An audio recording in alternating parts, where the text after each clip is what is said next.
শরীফ ওসমান হাদি হত্যার বিচারের দাবিতে রাজধানী সহ দেশের সব বিভাগীয় শহরে অবরোধ কর্মসূচি পালন করছে ইনকিলাব মঞ্চ। রবিবার দুপুর 12টার দিকে শাহবাগের জুলাই 36 স্তম্ভের সামনে সমবেত হতে শুরু করেন নেতাকর্মীরা। হাদির খুনিরা গ্রেফতার না হওয়া পর্যন্ত কর্মসূচি চালিয়ে যাওয়ার ঘোষণা দেন তারা। এদিকে অন্যান্য বিভাগীয় শহরেও এই কর্মসূচি চলছে। গত 12 ডিসেম্বর দুর্বৃত্তের গুলিতে গুরুতর আহত হন ওসমান হাদি। উন্নত চিকিৎসার জন্য তাকে সিঙ্গাপুরে নেওয়া হয়। সেখানে চিকিৎসাধীন অবস্থায় মারা যান তিনি।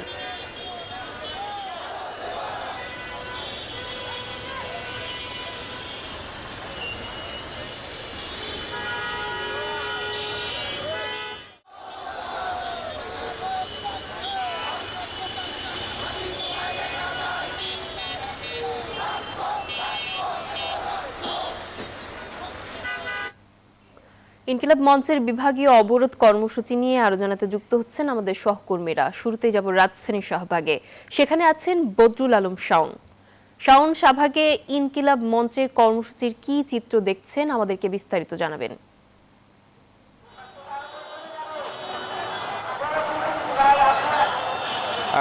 ধন্যবাদ। আপনি জানেন যে গতকালই কিন্তু ইনকিলাব মঞ্চের পক্ষ থেকে বলা হয়েছিল যে আজকে 8টি বিভাগীয় শহরে হাদি হত্যার বিচারের দাবিতে সকাল 10টা-11টা থেকে সন্ধ্যা 6টা পর্যন্ত কর্মসূচি পালন করবে ইনকিলাব মঞ্চ।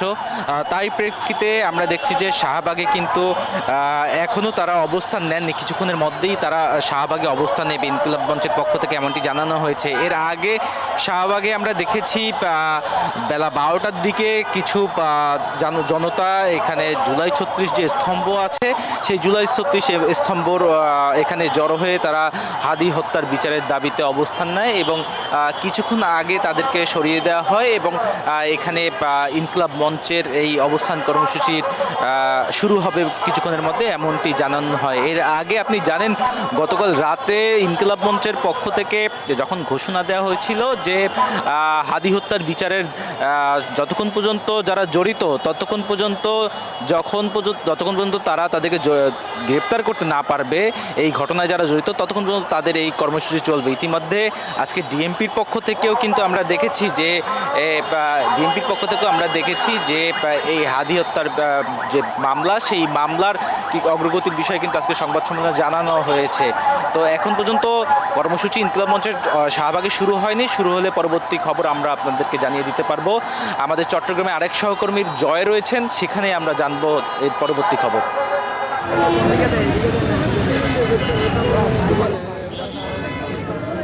ধন্যবাদ শাওন আপনাকে। আপনি যেমনটা শাহবাগের খবর জানিয়েছেন তেমনিভাবে চট্টগ্রামে কিন্তু আমরা দেখছি শাহ আমানত সেতুর সামনে কিন্তু ইনকিলাব মঞ্চের সদস্যরা তারা জড়ো হয়েছেন। এখনো পর্যন্ত সড়ক অবরোধ কিন্তু আমরা দেখতে পাচ্ছি না, তবে একটু পরে তারা যে চট্টগ্রাম কক্সবাজার যে মহাসড়ক রয়েছে এখানে তারা সড়ক অবরোধ করবে বলে আমাদেরকে জানিয়েছেন। তারা একটু পরে তাদের কর্মসূচি তারা শুরু করবে বলে আমাদেরকে জানিয়েছেন। দেখতে পাচ্ছেন সড়কে কিন্তু যানবাহন চলাচল এখনো করছে, তবে যখন তারা অবরোধ শুরু করবে তখন কিন্তু যানবাহন চলাচল একেবারে বন্ধ হয়ে যাবে বলে জানিয়েছেন। আমরা আপনাদের সাথে একটু কথা বলতে চাচ্ছি, কি দাবি নিয়ে আপনারা এই কর্মসূচি হাতে নিলেন? যে আপনারা তো জানেন আমাদের ইনকিলাব মঞ্চের মুখপাত্র শহীদ ওসমান শরীফ হাদি হত্যার আমরা সুনির্দিষ্ট কোনো রোডম্যাপ এখনো পর্যন্ত সরকারের পক্ষ থেকে আমরা পাই নাই যে একটা বিচার ব্যবস্থা নিয়ে। যে গতকালকে অবশ্যই শাহবাগে আপনার একজন উপদেষ্টা আসছিলেন পুলিশ কমিশনার সহ, কিন্তু তারা যে কথাগুলো বলেছেন তাতে আমরা সন্তুষ্ট নই। আমাদের ইনকিলাব মঞ্চ থেকে ঘোষণা দেওয়া হয়েছে আজকে আমাদের দাবি অনুযায়ী 3 দফা যে দাবি, সে দাবি অনুযায়ী যদি আমরা আমাদের সুনির্দিষ্ট কোনো রোডম্যাপ না পাই বিচার ব্যবস্থার হাদি হত্যার বিচার নিয়ে, সেক্ষেত্রে আমরা আমাদের আজকে কর্মসূচি রেখেছি এবং আমরা আরও কঠোর কর্মসূচিতে যাব। এই ছিল আমার এখানকার সর্বশেষ। ফিরে যাচ্ছে আমার সহকর্মী অপেক্ষা করছেন রাজশাহীতে মতুজার কাছে।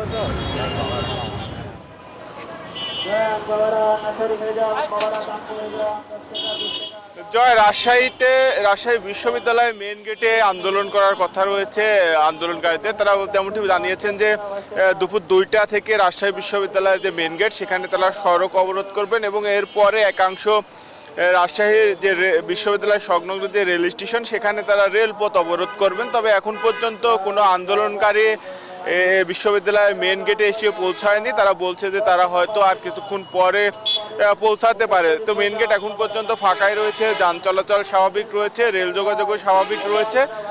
তবে এখানে গণমাধ্যম কর্মীরা রয়েছেন, আন্দোলনকারীরা এখনো এসে পৌঁছায়নি, হয়তো কিছুক্ষণ পরে তারা আন্দোলন শুরু করবেন বলে কিন্তু আমাদেরকে এরকম জানিয়েছেন। আর এর আগে কিন্তু গতকালকেও উসমান হাদির খুনিদের গ্রেফতার এবং দৃষ্টান্তমূলক শাস্তি স্থাপনের দাবিতে তালাইমারি মোড়ে অবরোধ করেছিল বিক্ষুব্ধরা। তবে আজকে মেন গেটে প্রোগ্রাম, তাদের যে কর্মসূচি, সেই কর্মসূচি দুপুর 2টা থেকে শুরু হওয়ার কথা থাকলেও এখনো শুরু হয়নি।